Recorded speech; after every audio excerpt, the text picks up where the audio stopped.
I was scrolling through Twitter on a random Tuesday evening when I saw it. A tweet from my boyfriend, Alex Chen's account, with 47,000 followers. 9 years without her. Some losses shape you forever. The tweet had 12,000 likes and hundreds of replies saying things like, "Stay strong" and "Time heals," and "She must have been special." I stared at my phone, sitting 3 feet away from Alex on our couch, in the apartment we'd shared for 9 years, trying to understand what I was reading.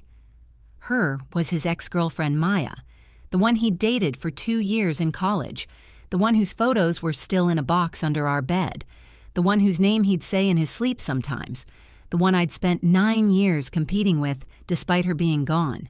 My name is Jordan Hayes, and I spent 9 years being Alex Chen's placeholder, the woman he was with while mourning the woman he'd lost. I cooked his meals, supported his career as a content creator, built a life with him, all while knowing I was second place to a memory. And apparently, his 47,000 Twitter followers knew it too. I didn't say anything that night, just went to bed early claiming a headache, while Alex stayed up editing his YouTube video about getting over past relationships. The irony was crushing. The next morning, I woke up before Alex and looked through his phone. I'd never done it before, had told myself trust was important, that privacy mattered. But that tweet had broken something fundamental. His camera roll was full of Maya, not just old photos, screenshots of her Instagram from last week, her LinkedIn from 3 days ago, her new boyfriend's Facebook page from this morning. He'd been tracking her for 9 years. While I was making him breakfast, he was checking if she'd posted anything new. While I was supporting his content creator dreams, he was memorizing every detail of her life. The Twitter drafts folder was worse. Dozens of unsent tweets about the one that got away and learning to move on and 9 years since I lost my soulmate. He'd finally posted one. Finally made our private pain public for engagement and sympathy. His Notes app had a folder titled Maya Updates with detailed logs of her life, when she changed jobs, when she got engaged, when she moved apartments. 9 years of obsessive tracking while I sat next to him. Invisible. I packed a bag while Alex was in the shower. Not everything, just essentials. Clothes, documents, laptop, my grandmother's jewelry, the few things that were truly mine and not ours. Everything that mattered to me fit in 2 suitcases. I left a note on the kitchen counter. I saw the tweet. I saw all of it. I hope you find peace with Maya's memory. I'm going to find my own peace. Don't look for me. Don't contact my family or friends. This is final. Jordan.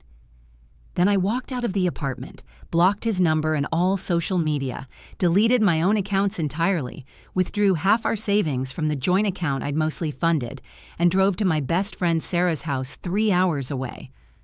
Jordan? What the hell happened? Sarah asked when she opened the door at 6 a.m. to find me crying on her doorstep with 2 suitcases. He tweeted about her. After 9 years with me, he tweeted about how much he missed Maya to 47,000 people. Now, while I was sitting 3 feet away from him on our couch. Sarah pulled me inside, made coffee, and listened while I explained everything. The tweet, the photos, the drafts, the tracking, the 9 years I'd spent trying to be enough for someone who was waiting for someone else to come back. I kept notebooks, I told her, my voice breaking. Did you know that? Notebooks tracking what he liked and didn't like, what made him smile, what reminded him of Maya so I could avoid those things. I spent 9 years trying to be someone he could love instead of just being myself. Oh, Jordan. And it was never enough. It was never going to be enough. Because I wasn't Maya. I was just the woman who was there when Maya wasn't. You should have left years ago, Sarah said gently. I know. I kept thinking if I just loved him enough, supported him enough, was patient enough, made myself smaller and quieter and less demanding, he'd finally see me. But he never did. And he never will. What are you going to do now? I don't know. But I know I'm not going back. The first week was brutal. I stayed in Sarah's guest room, sent emails to my job asking for permanent remote work. They agreed. I'd been their top designer for 3 years, and tried not to check if Alex had noticed I was gone. Sarah had confiscated my phone and created a new email and social media accounts under a fake name so I could stay connected to the world without Alex finding me. "He's losing his absolute mind," Sarah reported after checking his accounts on day 3. "He's posted 7 times asking if anyone's seen you. His followers are going wild with theories. Some think you left him. Some think something happened to you. He's not saying you broke up, just that you're missing and he's worried. His engagement has tripled." Of course it has. He's monetizing my disappearance. That's what he does, turns everything into content. There's more. He's offering a reward for information about your whereabouts, $5,000. I laughed bitterly. "That's the money I put in our joint account last month. He's using my money to find me." "Jordan, I know this is hard, but you did the right thing. That relationship was killing you slowly. I watched you disappear over 9 years. You barely had opinions anymore. You'd check with Alex before ordering food, before agreeing to plans, before having any thought of your own." She was right. I'd spent 9 years shrinking myself, trying to be whatever Alex needed, never asking for what I needed because I was terrified he'd leave me for being too demanding. And all that time, he'd been emotionally gone anyway, mourning someone else. By week 2, I'd started therapy with a woman named Dr. Patricia Chen, who specialized in codependent relationships. "You spent 9 years trying to earn love from someone who'd already decided you weren't the right person," Dr. Chen said during our second session. "That's not a failure on your part, that's him being emotionally unavailable." But I should have seen it sooner, should have left sooner. "You stayed because you hoped. That's human. But staying in hope while someone shows you daily that they're not present, that's where the damage happens. You taught yourself that your needs don't matter, that you have to perform perfectly to deserve basic respect and attention." How do I unlearn that? By practicing the opposite, by stating what you want, by taking up space, by believing that you matter whether or not someone else sees it. 3 weeks after I left, I got a job offer in Seattle, a complete fresh start, 2,000 miles from Alex and everything we'd built. A tech company had seen my portfolio online and wanted me immediately. The salary was nearly double what I'd been making. "This feels like a sign," I told Sarah. "It is. The universe is rewarding you for choosing yourself." "I'm terrified." "Good. Terrified means you're doing something brave." I accepted the job, gave my notice to my landlord remotely, had Sarah pack up the few things I'd left behind and ship them to Seattle, and drove across the country alone, taking 5 days, staying in cheap motels, crying in parking lots, and slowly beginning to believe I could build a life that was actually mine. Seattle was overwhelming at first.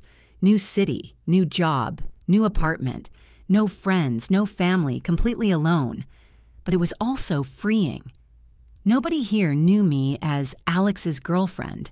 Nobody pitied me or whispered about my dramatic exit. I was just Jordan, starting fresh. The tech company was amazing. Creative freedom, supportive colleagues, projects that actually challenged me. Within a month, I'd made friends with my team. Within 2 months, I was leading design on a major product launch. "You're thriving," my coworker Jennifer said over lunch one day. "Whatever brought you to Seattle, it was the right move. Bad breakup, needed to start over completely. Well, his loss. You're incredibly talented." 2 months after leaving, I was grabbing coffee near my office when I literally collided with someone, sending both our drinks everywhere, covering us both in lattes. "I'm so sorry," we both said simultaneously, then laughed at the absurdity. "Let me buy you a replacement," he said. He had warm brown eyes, an easy smile, and was completely soaked in coffee. "I'm Marcus." "Jordan, and you really don't have to." "I insist. I'm the one who wasn't watching where I was going because I was trying to answer a work email while walking. Classic mistake." We ended up talking for an hour at a new coffee shop, both of us damp and smelling like espresso. Marcus was a software engineer who'd moved to Seattle 6 months ago for work. He was divorced, had a 13-year-old daughter named Emma, who lived with his ex-wife primarily but stayed with him every other weekend. "Full disclosure," he said. "I'm terrible at this. Dating, I mean. My ex-wife says I'm awkward and too honest." Those sound like good qualities to me. Really? Most people want mystery and games. I've had enough mystery and games to last a lifetime. Honest and awkward sounds perfect. We exchanged numbers. He texted that evening, "My clothes still smell like coffee. Worth it, though. Want to grab dinner this weekend? I promise to watch where I'm walking." That dinner turned into a walk through Pike Place Market, which turned into a weekend hike, which turned into him inviting me to Emma's soccer game. "Is this weird?" Marcus asked as we sat in the bleachers watching 13-year-olds chase a ball. "Introducing you to my daughter after 3 dates? Your daughter who's on a field 50 yards away and doesn't know I exist? Fair point. But still, it's not weird. It's real. I like real." After the game, Marcus's ex-wife Diane came over to chat. I braced for awkwardness, but she was genuinely warm. "So you're the one Marcus won't stop talking about," Diane said, smiling. "I hope that's a good thing?" "It is. He's happy. I can tell. He's been—" She glanced at Marcus, who was talking to Emma's coach. "He's been sad for a long time, since the divorce. It's good to see him excited about someone." 3 months into dating Marcus, I had a panic attack. We were having dinner at his apartment, and he got up to answer his phone in another room. It was innocent, just his daughter calling with a question about homework. But something about him taking a call privately triggered me. I found myself in his bathroom, hyperventilating, convinced he was talking to an ex he couldn't let go of, that I was once again invisible to someone I was falling for. Marcus found me 10 minutes later, sitting on his bathroom floor, crying. "Jordan, what happened? Are you okay?" "I can't do this. I can't be with someone who has an ex they're not over. I can't do that again." "Whoa, slow down. What are you talking about?" "You took that call in the other room, and I immediately assumed you were talking to someone you'd rather be with, that I was just convenient, and I can't do that again. I did that for 9 years, and I can't—" Marcus sat down on the bathroom floor next to me. "That was Emma, calling about math homework. You can check my phone if you want. I took it in the other room because I thought you'd be bored listening to me explain fractions. I know that's crazy. I know you're not Alex, but my brain just went there and I couldn't stop it." "Who's Alex?" I told him everything. About the 9 years, the tweet, the obsessive tracking of Maya, the way I'd disappeared trying to be enough for someone who'd never see me. "I'm sorry," I said when I finished. "I should have told you all this before. I should have warned you that I'm damaged and have trust issues and sometimes panic for no reason. Jordan, look at me." Marcus waited until I met his eyes. "You're not damaged. You're healing. There's a difference. And I'm not Alex. I don't have some fantasy woman I'm pining for. My ex-wife is my ex for good reasons, and we've both moved on. We co-parent Emma, and that's it. You're not competing with anyone because there's no one else I want to be with." "How do I know that's true?" "I guess you don't. Not yet. But I'll show you. Every day, I'll show you that I'm here, present, choosing you, and eventually your brain will stop expecting the worst." He was right. Over the next months, Marcus showed up consistently. He introduced me to his friends without hesitation. He talked about future plans that included me. He was patient when I had moments of panic, never making me feel broken for being cautious. "You're really good at this," I told him one night. "At what?"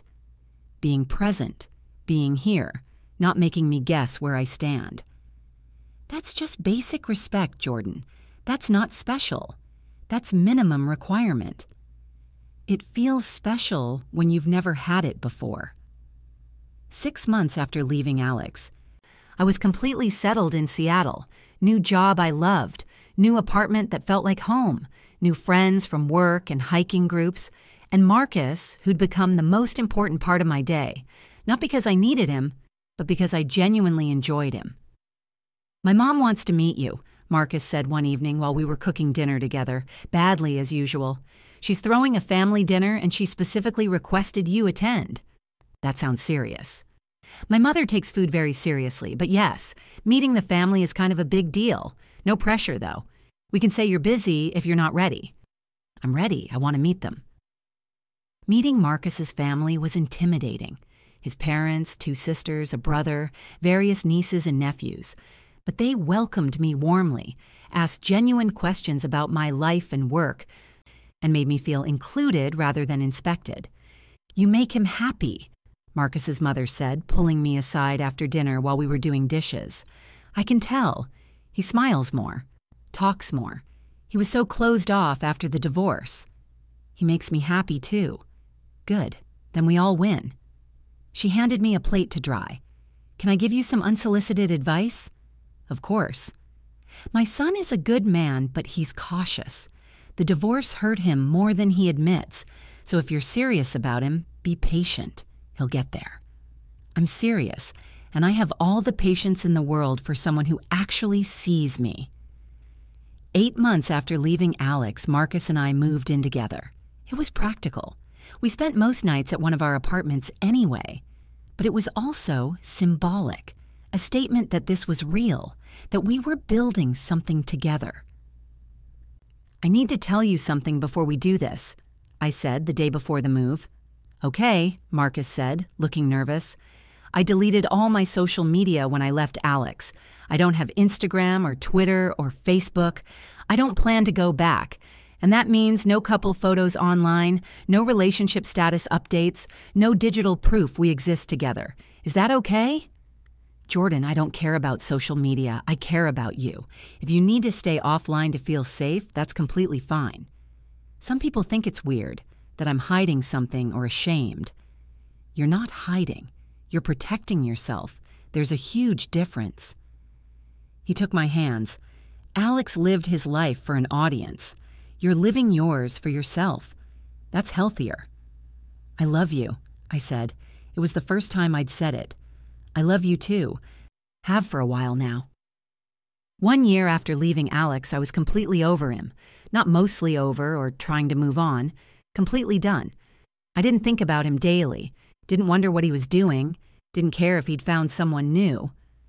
Marcus and I had settled into easy domestic rhythm. He'd introduce me to his friends as his partner. I'd talk about our apartment and our plans without hesitation. Emma stayed with us every other weekend, and we'd have pancake breakfasts and movie marathons. "Dad really likes you," Emma told me one Saturday while we were grocery shopping. Marcus was at a work meeting. "I can tell. I really like him too, and I really like you. My mom says you're good for him, that he's happy again." "Your mom is very kind to say that. She also says you must be really brave to have started over in a new city where you didn't know anyone." I looked at this wise 13-year-old. It was scary, but staying where I was would have been scarier. "Because of your ex who was obsessed with his ex?" "Your dad told you about that?" "A little. He said you were really strong for leaving someone who didn't appreciate you. He says you taught him that it's okay to walk away from things that hurt you." "Your dad is pretty wise." "He is, and he's really happy you're here." 18 months after leaving, Marcus proposed. Not at a fancy restaurant or some grand gesture, but on a Tuesday evening while we were doing dishes after dinner. "I love our life together," he said, handing me a plate to dry. "I love that we fight about whose turn it is to take out trash. I love that you steal all the blankets. I love that Emma adores you. I love all of it, and I want it to be permanent." He pulled a ring from his pocket. Simple, elegant, nothing like the ostentatious one Alex had given me in another lifetime. "Will you marry me?" I said yes without hesitation, without panic, without wondering if I was enough. We planned a small wedding. 150 people at a restaurant overlooking the water. No elaborate production, no social media announcements, just celebration of something real. Sarah flew in early to help with preparations. "You look different," she said during the rehearsal dinner. "Different how?" happy, actually happy. Like you're not performing or trying or proving anything. Like you're just yourself. I am myself. For the first time in maybe ever. Have you thought about Alex at all? Not in months. That life feels like it belonged to someone else. He's still looking for you, you know. Still posts occasionally asking if anyone has information. His engagement is way down, though. People are getting tired of the sad boy routine. Good. Maybe he'll finally actually move on instead of mining his grief for content. The wedding was perfect. My parents walked me down the aisle together. Marcus cried when he saw me. Emma read a poem she'd written about families you choose. Diane, Marcus's ex-wife, gave a toast about how grateful she was that Marcus had found someone who truly saw him. And through it all, I felt nothing but joy. No anxiety, no waiting for the other shoe to drop, no wondering if I was enough. Just complete contentment with the life I'd chosen. 2 years after leaving, Marcus and I were discussing buying a house when Sarah called. "Jordan, I need to tell you something. Alex found my LinkedIn. He sent me a message asking about you." My stomach dropped. "What did he say?" "He's asking if you're okay. Says he's been looking for you for 2 years, that he needs to talk to you, needs to apologize properly, needs closure. He sounds desperate." "What did you tell him?" "Nothing yet. I wanted to check with you first. Tell him I'm happy, that I'm married, that I don't need closure because I've completely moved on." "Are you sure? He seems really sincere." Sarah, he had 9 years to be sincere with me. He chose to be sincere with 47,000 Twitter followers instead. I don't owe him anything now. Sarah sent the message. An hour later, she called back. "He's asking for your contact information. Says it's urgent." "Absolutely not. He says he made a mistake, that he realizes now what he lost, that he wants a chance to explain, to apologize properly, to make amends." Too late. He can make amends by going to therapy and figuring out why he can't be present with anyone real. He's really not taking this well. He sent 3 more messages in the last 10 minutes. Block him. I'm serious, Sarah. Block him on everything. He doesn't get access to me through you. 3 years after leaving, I was pregnant. Marcus and I had talked about having a baby, decided we were ready, and somehow gotten lucky quickly. Emma was thrilled about becoming a big sister. "Do you ever think about your ex?" Marcus asked one evening while we were painting the nursery. "Not really." "Why?" "Just wondering if you have any regrets, about how you left, about not giving him closure." "I have 0 regrets. I gave him 9 years to choose me. He chose to chase a ghost instead. What closure could I possibly owe him?" "Fair point. I guess I worry sometimes that you'll wake up and realize I'm boring compared to someone who spent 3 years desperately searching for you." I put down my paintbrush and turned to face him fully.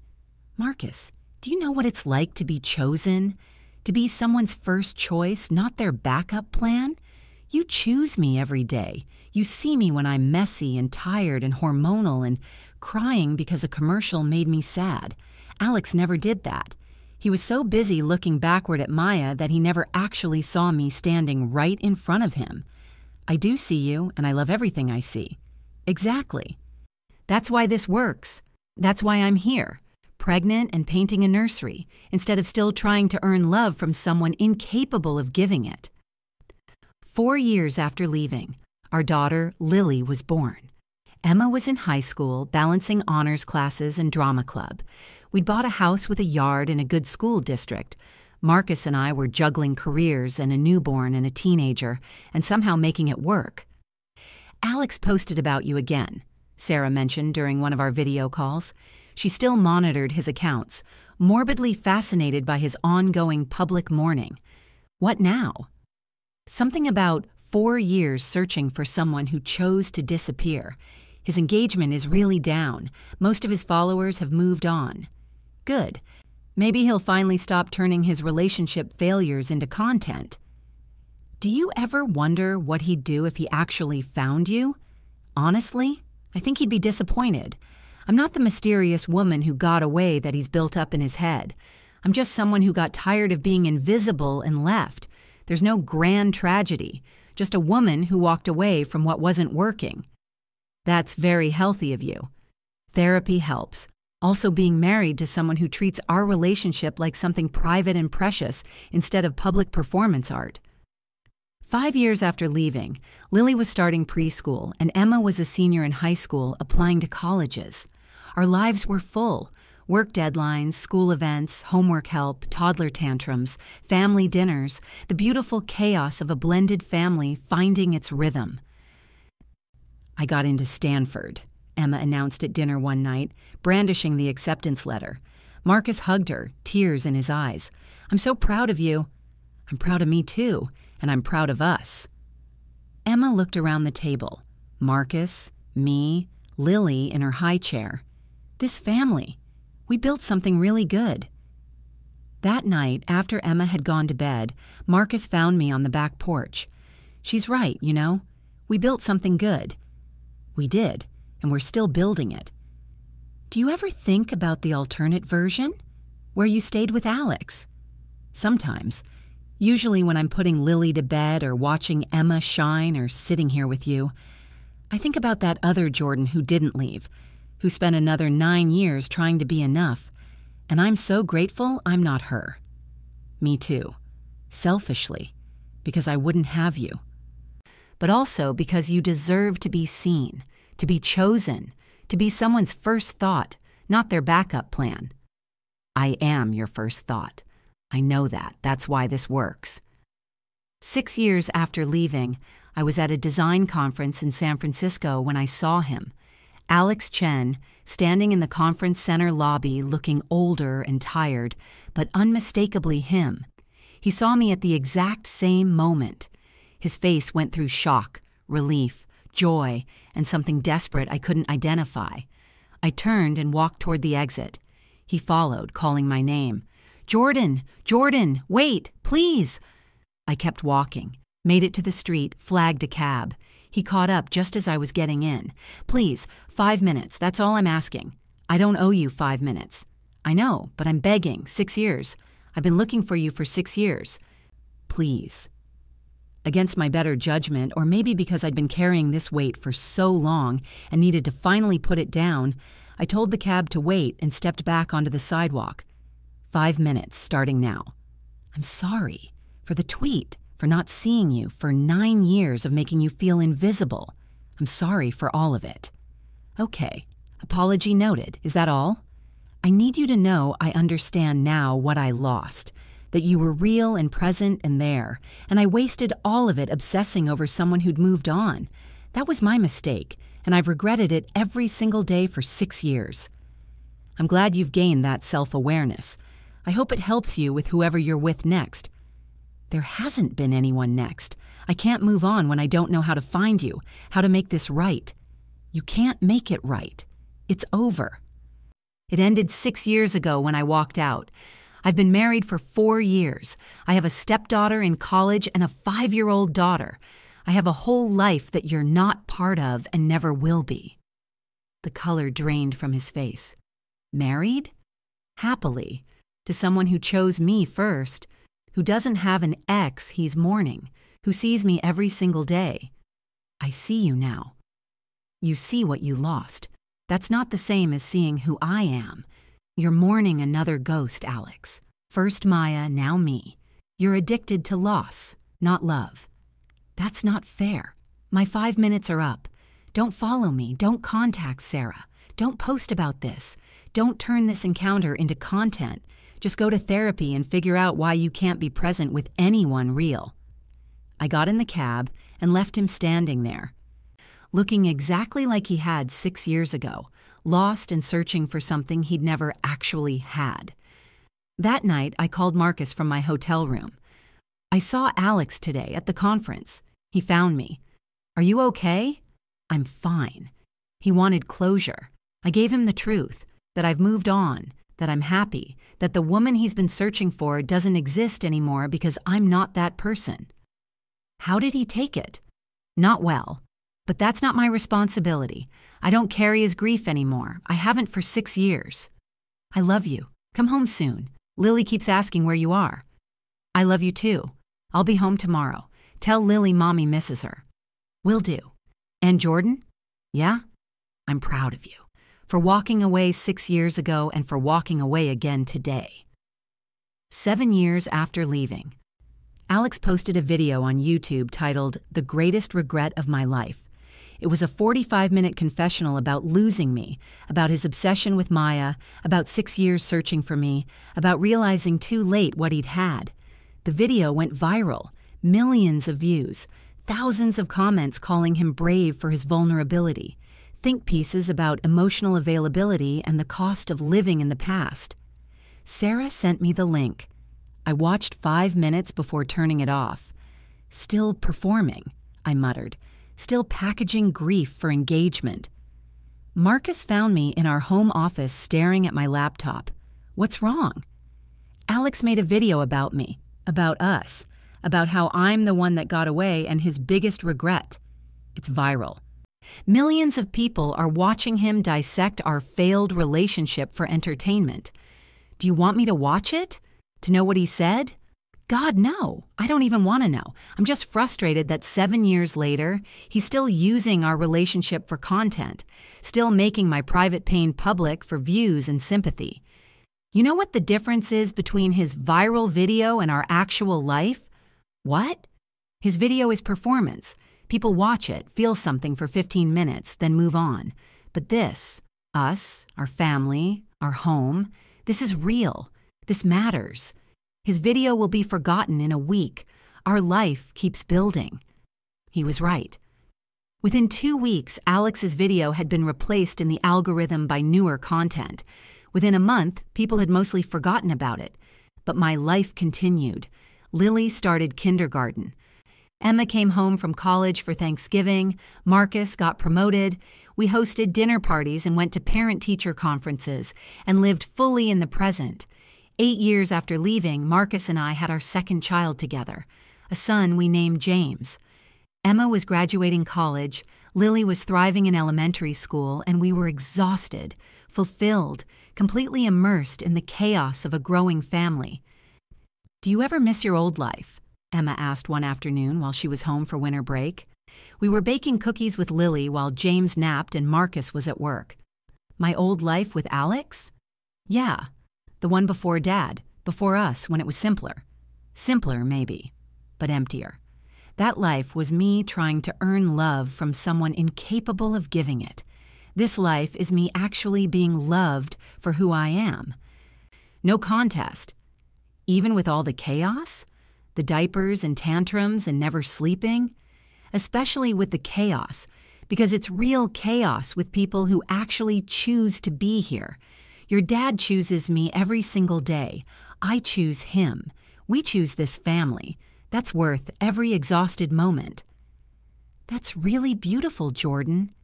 You'll find it someday, too. Someone who sees you completely and chooses you anyway, not despite your flaws, but including them. Don't settle for less. I won't. You taught me that.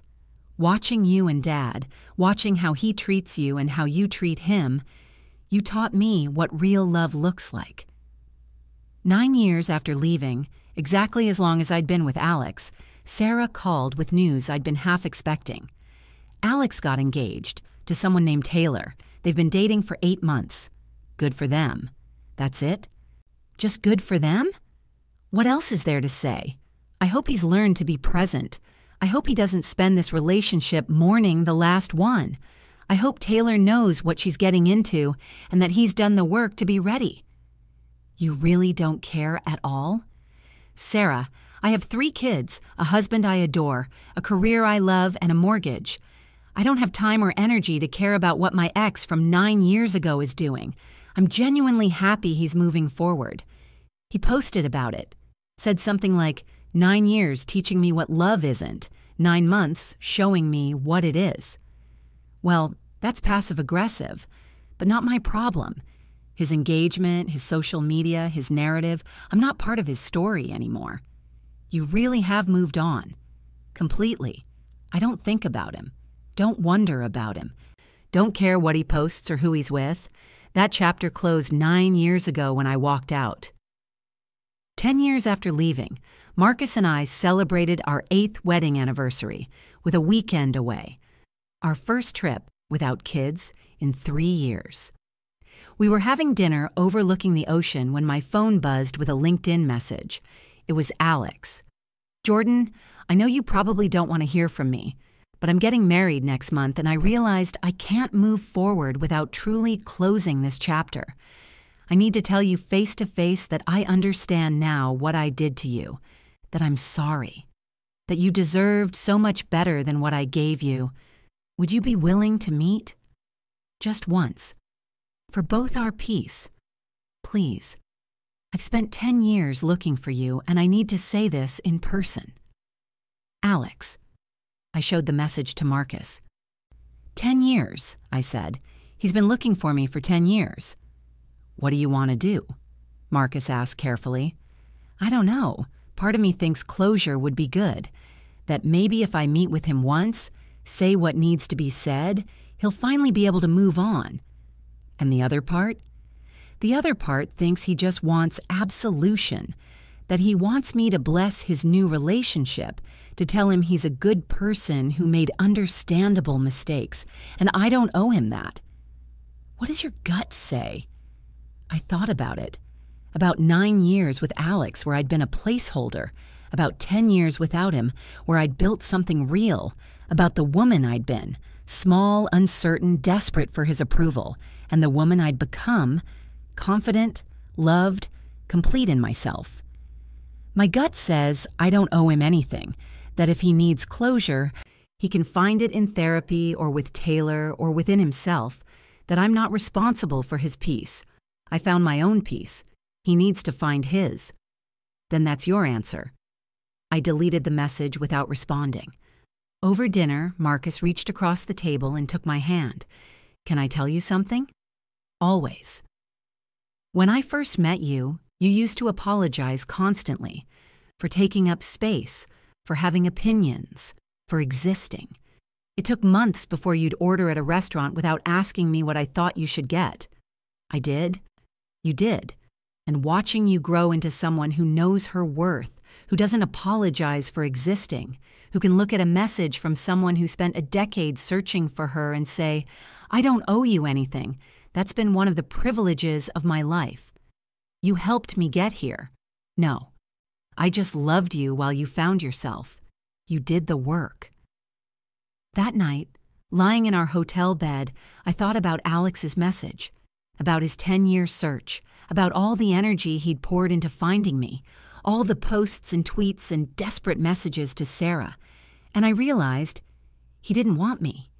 He wanted the idea of me, the mysterious woman who disappeared, the one that got away, the ghost he could chase instead of being present with anyone real. If I met with him now, gave him his closure, he'd just find something else to pine for, someone else to search for, another way to avoid being fully present. That wasn't my responsibility to fix. A week later, we were back home. Emma had come over for Sunday dinner with her new boyfriend, a kind grad student who looked at her the way Marcus looked at me, like she was the entire world. After dinner, while Marcus was showing Emma's boyfriend his woodworking shop and the kids were playing in the yard, Emma pulled me aside. "Can I ask you something personal?" "Of course." "How did you know Dad was different? After your ex, how did you trust again?" I thought about the question carefully. I didn't, at first. Your dad had to prove it over and over, that he was present, that he chose me, that I wasn't competing with anyone. It took time. But the key difference was that your dad was willing to prove it. He showed up consistently. He was patient with my panic and my doubts. And slowly, I started believing what he was showing me. Marcus, the guy I'm seeing, he's really good to me. But sometimes I get scared, like I'm waiting for the other shoe to drop. That's normal, especially watching your parents divorce. But here's what I learned. You can't prevent heartbreak by holding back. You can only prevent building something real. So if Marcus treats you well, if he shows up, if he makes you feel seen and chosen, then lean into that. And if it doesn't work out, at least you'll know you gave it a real chance. You're really wise, you know that? I'm really traumatized and well therapized. There's a difference. Emma laughed. I love you, Jordan. I'm really glad you found my dad, and I'm really glad he found you. I love you too, kid. 2 weeks after deleting Alex's LinkedIn message, Sarah called. His wedding was yesterday. I saw the photos, well, the ones Taylor posted publicly. Alex doesn't post much anymore, apparently. Good for him. I hope he's actually happy. Aren't you even a little curious? About what would have happened if you'd met with him? Not at all. I know exactly what would have happened. He would have apologized, asked for my blessing, tried to make himself feel better about moving on, and I would have given him what he wanted because I spent 9 years giving him what he wanted, but I don't do that anymore. You really have changed. I really have. That's what happens when you choose yourself instead of waiting for someone else to choose you. He looked happy in the photos, genuinely happy. Then I'm glad. Everyone deserves to be happy, even people who hurt us. I hope he learned to be present. I hope Taylor gets the version of him that's actually there. Do you think he finally let go? Of you, of Maya, of the past? I don't know, and honestly, I don't need to know. His healing isn't my responsibility. I did my healing, that's enough. That evening, Marcus found me in Lily's room reading her a bedtime story. He waited until she'd fallen asleep, then followed me to our bedroom. Sarah called about Alex's wedding. She did. He got married yesterday. Apparently looks happy. How do you feel? Grateful. That I'm here instead of there. That I chose this life instead of staying in that one. That I walked away 10 years ago even though it was terrifying. Best decision you ever made? Second best. The best was saying yes when you proposed. Marcus pulled me close. I'm going to hold you to that when you're mad at me for leaving dishes in the sink again. Fair. But even with your dish-leaving tendencies, this is still the right choice. We fell asleep wrapped around each other, in a house full of children we were raising together, in a life we'd built together, with no ghosts between us. 10 years. Alex had spent them searching for me, posting about me, trying to find closure, trying to make sense of what he'd lost. I'd spent them living, building, growing, creating something real with someone who'd chosen me first and kept choosing me every single day. The tweet that had shattered me 10 years ago, 9 years without her, had been about Maya. But eventually, there had been tweets about me too, about loss and searching and regret and the one that got away. But I wasn't lost. I'd never been lost. I just walked away from someone who couldn't see me and built a life with someone who could. And in the end, that was the only closure I'd ever needed. 3 months after Alex's wedding, Emma called with unexpected news. Jordan, you're not going to believe this. Alex followed me on Instagram. My blood went cold. What? I posted a family photo from Thanksgiving. You, Dad, me, Marcus, Lily, James, and he found it somehow. Sent me a message asking if I'm related to you. What did you tell him? Nothing yet. I wanted to check with you first. Should I block him? Yes. Block him immediately and make your account private. He seemed really desperate. Said he's been looking for you for 10 years and just wants to know that you're okay. I'm more than okay. And he doesn't need to know anything about my life. Emma, please, block him. Done. Blocked. I'm sorry. I should have done it immediately without asking. It's fine. Thank you for telling me. After we hung up, I told Marcus what happened. He's looking for you through Emma now. That's crossing a line. I know. Should I be worried? I think we should be careful. Change Emma's privacy settings. Make sure the kids' photos aren't public. Keep our address off any online listings. This is insane. It's been 10 years. He's married. Why can't he just move on? Because he's not married to Taylor. He's married while still thinking about you. That's his pattern. Being with someone while pining for someone else. Marcus was right. And it was exactly what I'd escaped. Over the next weeks, I locked down all our online presence, made sure our home address wasn't searchable, asked friends and family not to tag me in photos, created a digital fortress between my life and Alex's obsession. I feel like I'm hiding, I told Dr. Chen during a therapy session. You're protecting yourself. There's a difference. This man spent 9 years unable to be present with you. He spent 10 years unable to move on from you. That's not romantic, that's concerning. You're allowed to protect your peace. But he's married now, to someone else. Shouldn't that mean he's moved on? Should, yes, but clearly hasn't. And that's not your problem to solve. You set a boundary 10 years ago by leaving. You reinforced it 6 years ago by walking away at that conference. You confirmed it 3 months ago by not responding to his LinkedIn message. He's the one refusing to respect it. What if he shows up here, in Seattle, at my house? Then you call the police. You have every right to your privacy and safety. His inability to let go doesn't obligate you to engage. 6 months after Alex's wedding, I was picking Lily up from school when I saw him. Standing across the street, watching the pickup line, looking directly at me. My hands started shaking. I got Lily in the car quickly, locked the doors, and drove away. He didn't follow, but I watched my rearview mirror the entire way home. Marcus, he's here, in Seattle. He found me. Marcus was home within 20 minutes. Did he approach you? No, just watched from across the street. But he knew exactly where I'd be. That means he's been tracking my routine somehow. We're calling the police. This is stalking.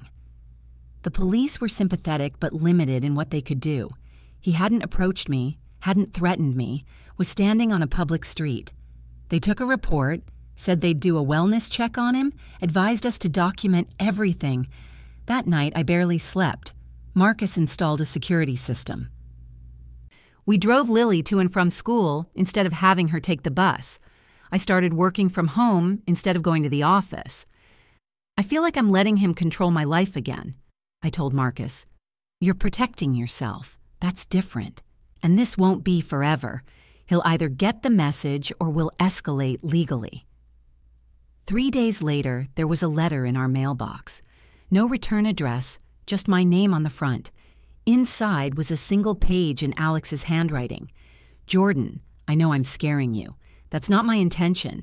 I just need you to understand something. Taylor left me. 3 months after our wedding, she found the folder I kept about you, the screenshots, the timeline of your life I'd pieced together, the drafts of messages I wanted to send. She called me obsessed, said I married her while in love with a ghost. She was right.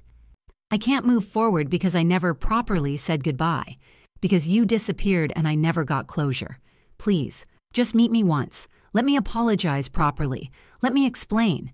Then I'll leave you alone forever. I promise. Alex. I showed the letter to Marcus. He's having a breakdown. His wife left him and now he's spiraling. And that's tragic. But it's still not my responsibility. What do you want to do? I thought about it. About the woman I'd been 10 years ago who would have felt guilty, who would have met with him to make his pain stop, who would have set herself on fire to keep others warm, and the woman I was now, who knew that his healing wasn't my job. I want to get a restraining order. I want legal protection between him and my family, and I want him to understand that no is a complete sentence. We got the restraining order. Alex was served, required to stay 500 feet away from me, our home, the kids' school, my office. For 2 months he complied. No sightings, no messages, no contact. Then, 8 months after his wedding, Sarah called. Jordan, I need to tell you something.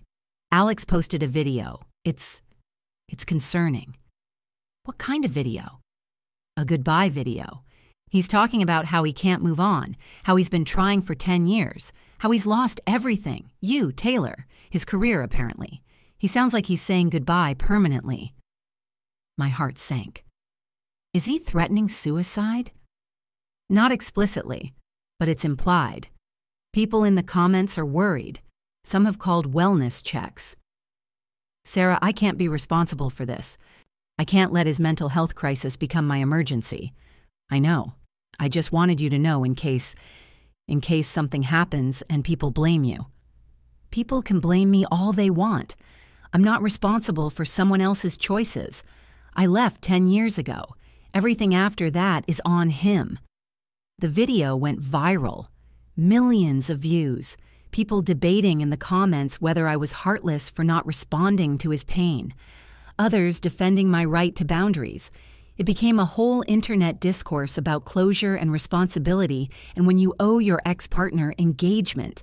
I stayed offline, didn't read the comments, didn't watch the video. Let them debate, I told Marcus. I know my truth. I spent 9 years being drained by his inability to be present. I'm not spending another minute being responsible for his healing. Alex was admitted to a psychiatric facility for evaluation. His family reached out to Sarah asking her to ask me to visit, saying it would help his recovery. I said no. That sounds harsh, Emma said when I told her. He's clearly suffering. He is, and that's terrible. But I'm not a treatment plan. My presence won't heal him. It'll just give him a new fantasy to chase.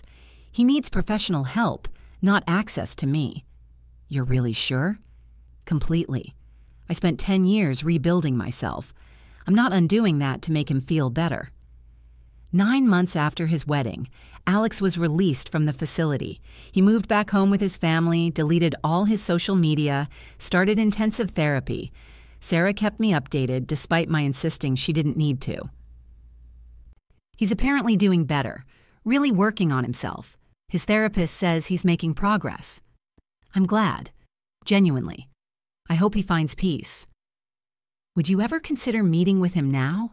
With therapists present in a controlled setting? His team thinks it might help. No.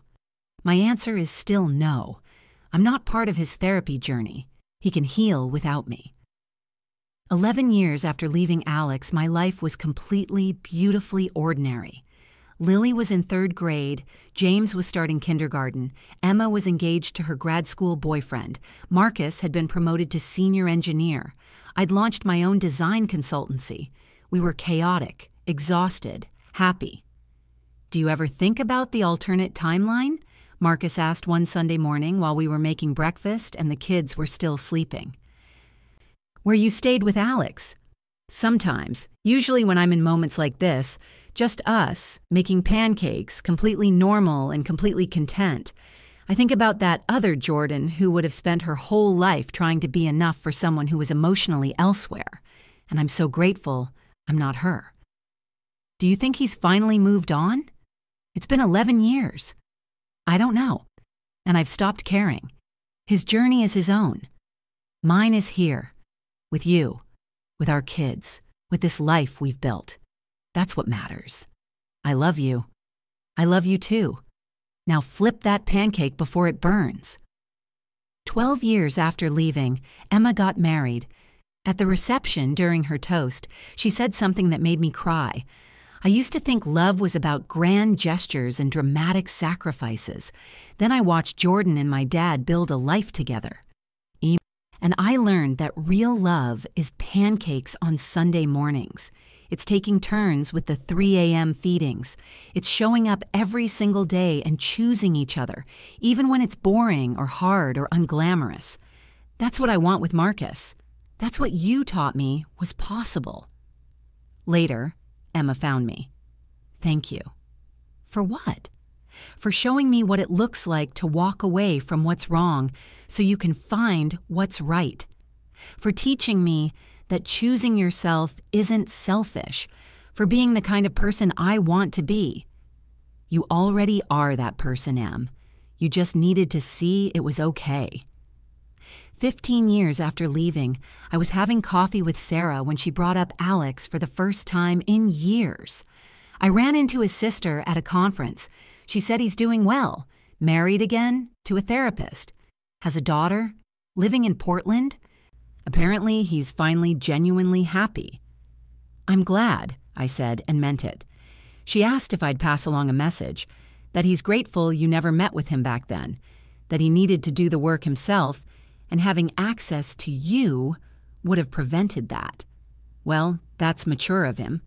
She also said he apologizes for the stalking, the breakdown, all of it. That he understands now why you had to protect yourself.